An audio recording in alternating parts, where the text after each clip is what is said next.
You're listening to the Lawyers with Purpose Practice Success Podcast, hosted by Lisa Rozier, featuring attorney Dave Zampano, along with frequent guests. Whether you're a seasoned estate planning attorney, an attorney looking to add estate planning and elder law to your existing list of practice areas, or you're just starting out, this podcast will give you a solid plan for success. Listen now as Dave and his guests share their personal journeys to practice success and the insights they learned along the way.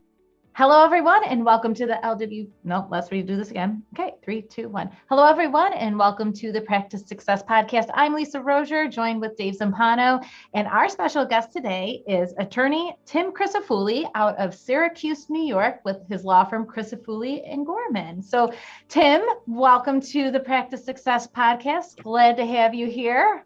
Thank you. Good to be here. All right, Dave. It is, Tim. Yeah, Tim, you have an interesting journey. As I always say in each podcast, we have an audience of attorneys. They're in all different places in their practice. Some might be litigating, some might be in the early part of their practice, some might be in the mature part of their practice. And what we would like to focus on is individual lawyers' journeys and their takeaways. Like if we can all share the secrets that we learned, then it might help move someone else, avoid some of the pain that went along with the secrets we learned, right? And today's about figuring out your discoveries over the years. So why don't you give us a quick overview of your practice life, how, where law fit in your world and where it fits, where it originally did, how you got into it and where it is now.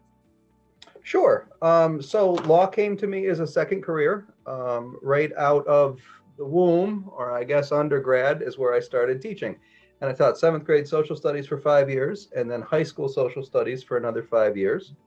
And then married and mortgaged and with a baby on the way, I thought it would be fun to drive my family into debt and quit my job. So it was a wonderful test for the marriage. It worked, and it turned out I really liked law school. When I started law school, I thought I was going to be an education law lawyer and represent school districts and do that kind of work. I tried it. I didn't like it over a summer experience. I just didn't like the kind of work. So I paid attention to what I did enjoy in law school, and that brought me into estate planning. And I think because it is far more hands-on, far more relationship driven than anything else. And so that's how I found my way to this area of law. Within that context, after law school, I took a job at a Syracuse area large firm, large for Syracuse, 55, 60 attorneys.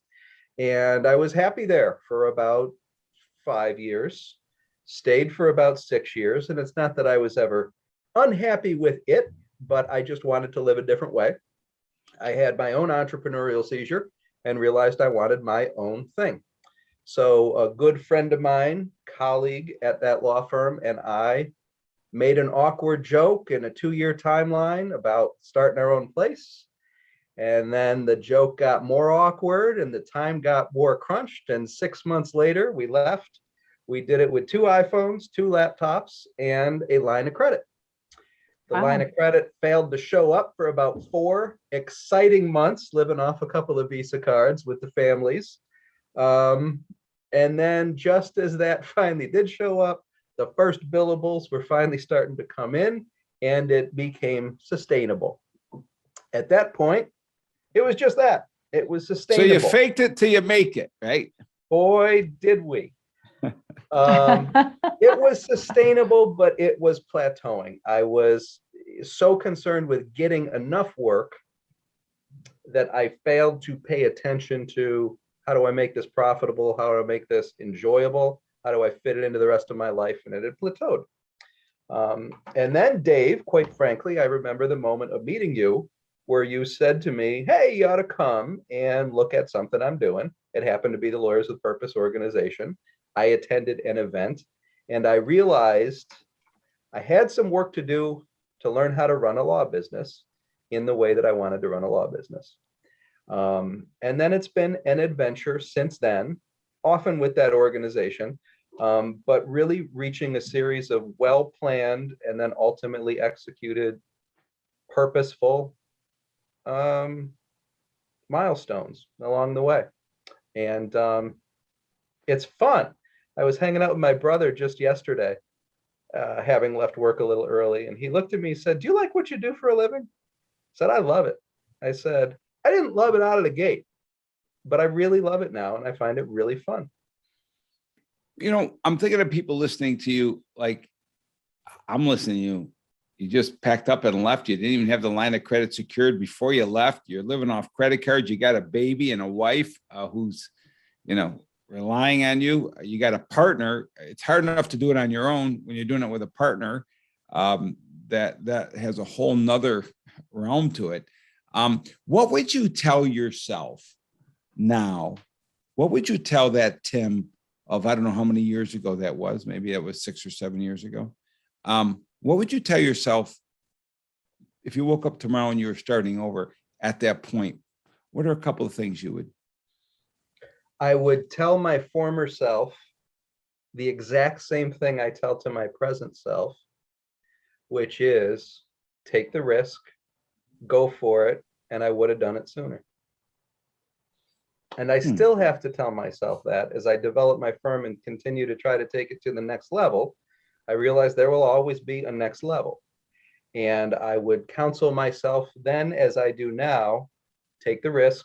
Don't wait to figure out every single little thing. Go ahead and bet on yourself and it'll be okay. What would you do to minimize the risk along the way? Well, there's a balance, because for me, as a high fact finder, I've got to explore things and do my research on things so that I feel okay about taking the leap. A nice part of that is I have this nice thing going for me in life, is that I really don't regret decisions because I finalize them before I make a leap. So there's the upside of it, being a high fact finder and insisting on knowing a lot of things before I make a leap and try a new thing. There's my For upside. those of us, being a high fact finder means you beat it to death before you. Yeah. It means you got actually, to be truthful, we're talking about the Kolbe, the Kolbe index. Fact finder follows through, quick start, and implementer. If you are a 7, 8, 9, or 10 fact finder, it means you have to justify everything in your life that you're pursuing. Everything. And again, 1 through 3 is a different level, and 4 through 6 is a different level. So when you say you're a high fact finder, you mean you have to justify everything. You have to research it out to the point where everything is justified. Yeah.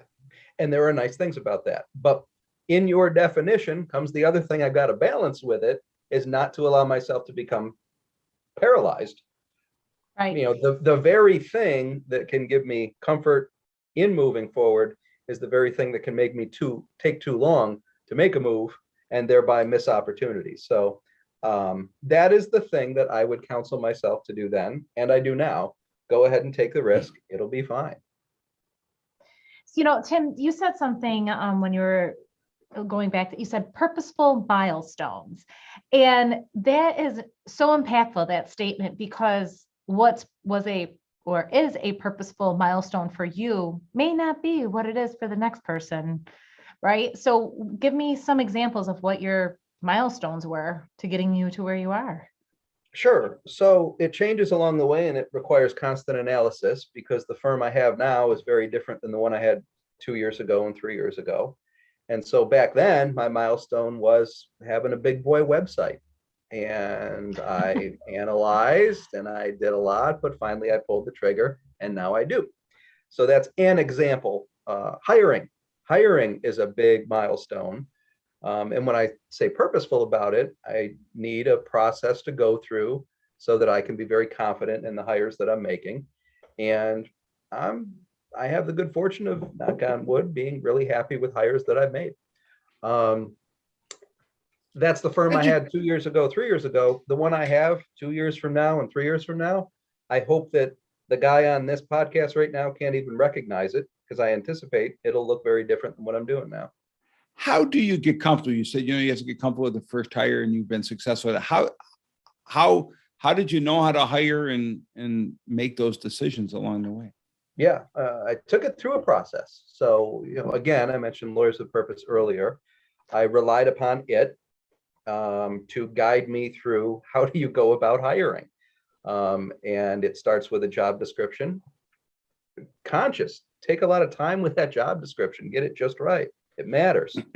And then after that, schedule the little milestones along the way. Where will you advertise? When will you advertise? For how long? And then plan out what will the interviews look like, plan out what will the questions be. Always willing to say, if this candidate is not a hell yes, then go back to the well because it's a hell no. So the underlying is there's a process for you to rely on, but you get to make it your own. You get to make that process and say, hey, I get this and this, I'll do it my way, the Sinatra way, right? You get to put your high fact finder applied to it, but again, not be paralyzed. So working within our own strengths and skills, when, you recognizing I don't know if we've talked, Lisa, with anyone in the past about what the Kolbe index is. We haven't. But that might be a great conversation for another call. But knowing your strengths, Kolbe is all about knowing your strengths and knowing what they would call your non-strengths. They're not weaknesses, they're just not strengths. And so knowing what you're strong in for you, that fact finder. And the other three numbers, are you initiate 7 or higher in any other ones, or are you in the middle zone? They drop. So 7 follow through, and then I follow that up with a 3 and a 3. 7, 3, 3 something. Yeah. Probably 7, 3, 3, 5 or something. Because they usually add up to 19 or whatever. Yeah. So all 4 of them, 8, 7, 3, 3. No way. Oh, I'm a 7733. Yeah. So, all right. So your fact finder follow through is really high, which means 8. What's really interesting about your score, and again, don't get crazy. 0 through 3 is what we call the prevent zone. 4 through 6 is the response zone, and 7 through 10 is the initiate zone. So you have what Kathy would call unique, because you're either initiate or you're the 0 through 3 zone, which is the prevent. You don't have anything in the response zone. So you're kind of like all or nothing in your Kolbe, which is fine, because it's great. You're perfect exactly who you are. It's knowing who to surround yourself with, right? That might have some of the strengths that you might not exercise as strengths. So that's kind of cool. So you're an 8-7. That's pretty strong on those first two. And again, great conversation. So when you think about your success, how do you define success today? And how has that changed since when you started your practice? I don't know that it's changed at all. I think I'm the same person I've always been, but I know I'm successful if I get to learn. That's always been important to me. It's why I stayed in school forever. It's why I went to law school late. I like school. It's fun. I like to be part of that. And if I'm in this cycle of teaching and learning, I'm a happy guy. That said, the other part of it is balance. I've got to stay in balance so that I have my time the way I want my time. I've got time with my family. I'm not missing any of my kids' events. I get to go into their schools. I get to be present. They're leaving soon. I got my first daughter looking for colleges, and it's oh my weird. Goodness. So I've been really happy that all along the way, I've been able to build a career in a way where I didn't lose time with my family. That's been important to me, and that's a mark of success. And then there's got to be money, because not only have I enjoyed the time with my daughter, like I mentioned, college is coming and I've got to pay for it. So for me, success is keeping the things that are important to me in balance. And those things are time, family, money. Yeah. So priority balancing, like I think a lot of attorneys struggle with that, right? They struggle with that. And you talked about the E-Myth. Again, I know it's required reading when you join our organization. Had you been exposed to that before LWP, or was that part of your journey when you started here? No. So I would say I lived it. It happened to me, but I didn't have a name to tag on it until I started with LWP and then read the book. So you saw your own journey in that. So as you look at the E-Myth, because I think that's a great book for anyone to read if they haven't read it, what's your takeaway from the E-Myth? That it's very important to be introspective, to discover what your strengths are and the things you just flat out like, which probably coincide with strengths. to recognize the things that are not strengths, to come to peace with the fact that it's okay, but to do what it takes to get those things done, which is often a function of delegating or outsourcing. Boy, I got it down to 2 sentences there. That was a several year. That was pretty good. Again, high level review of the E-Myth, right? What was the name of the pie maker in the E-Myth? I forget her name. Oh, I can't remember. But we remember the pie maker. Anyone who's read it knows the pie maker. But the essential thing about the E-Myth talks about the E-Myth means entrepreneurial myth. And Michael Gerber says I think it's the #1 small business book ever sold. It's millions and millions of copies. But he says the entrepreneurial myth is that businesses are started by entrepreneurs intending to risk capital. And he says, no, most businesses are started by frustrated technicians in an entrepreneurial seizure. And again, what is a frustrated technician? Well, he said, well, to have a successful business, there's 3 roles we play. One is the entrepreneur, one is the technician, one is the manager. And he says there's this constant battle or schizophrenia between those 3 roles. And the entrepreneur is the forward-thinking person that sees the vision of what's possible. The technician is the present-based person saying, oh my God, what do I got to get done today? And then the manager is the past-based person that's saying, well, this is the way we've always done it. When we do this, we get this as a result. And so there's this battle between future, present, and past, right? Entrepreneur, technician, and manager. And what he says profoundly in the book, when most people start their own business, they start from an entrepreneurial seizure. They've gone somewhere, and for lawyers, Tim, I think your story is probably the same as mine and anyone else's. You go to law school and you go work for a firm and they pay you $25 an hour or whatever it was at the time, but they're billing you at some multiple of that, right? So today people might be paid $50 an hour, but they're billed out at $3.50 an hour. And you say, wait a minute, I can go do this myself, and those technicians, the ones doing the work, often get frustrated, right? Because they got the entrepreneurs always pulling them forward, and they got the managers pulling them back, and they go, oh my God, this is crazy. I can do it myself. And that's the entrepreneurial seizure, where we kind of jump and go and do it ourselves, which you did. Your seizure was, hey, partner, the guy in the office down the hall from you, let's go do this with no credit line. And oh, by the way, I got a baby. It's all right. We'll figure it out. I got a credit card. We'll see how long that takes me. And I think what's really powerful, and I'm hearing from you, I want to make this statement and your feedback. Michael Gerber talks about that most entrepreneurs are operating at about 10% entrepreneur, 60% technician or more, and 10 to 20% manager. And what he says is you got to tip this upside down. You got to be 60, 70, 80% entrepreneur. And you can delegate the technician, and you can actually delegate the manager part. So speak into that, into your experience where you are and how you've seen that play over the last couple of years. So I agree. And I think for any attorney who's got this entrepreneurial spirit, definitely go for it, but also understand it doesn't come easy.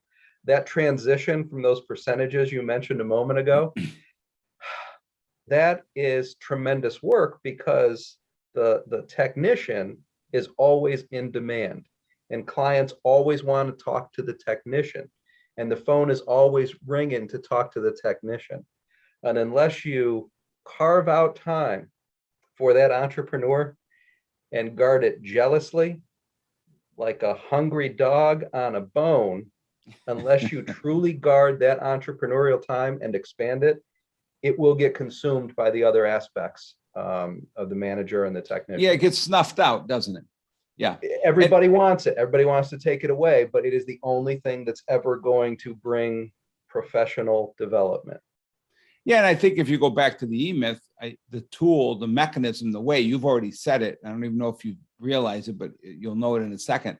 The way you do that is through systems and processes, meaning, right, the pie maker, right? If we got somebody who's got to make the pie and we only can rely on that somebody, that's a pretty heavy technician. But if we learn, if that person teaches everyone, okay, here's how you make a pie. You do this first, you do this second, you do this third, fourth, and fifth. You put the oven on this temperature and you bake it for this long, then anyone could make the pie. And then that makes it easier for you to start to let go of some of those technician roles, so that you can start moving more into the entrepreneurial role. And that's really the journey of an entrepreneur, isn't it?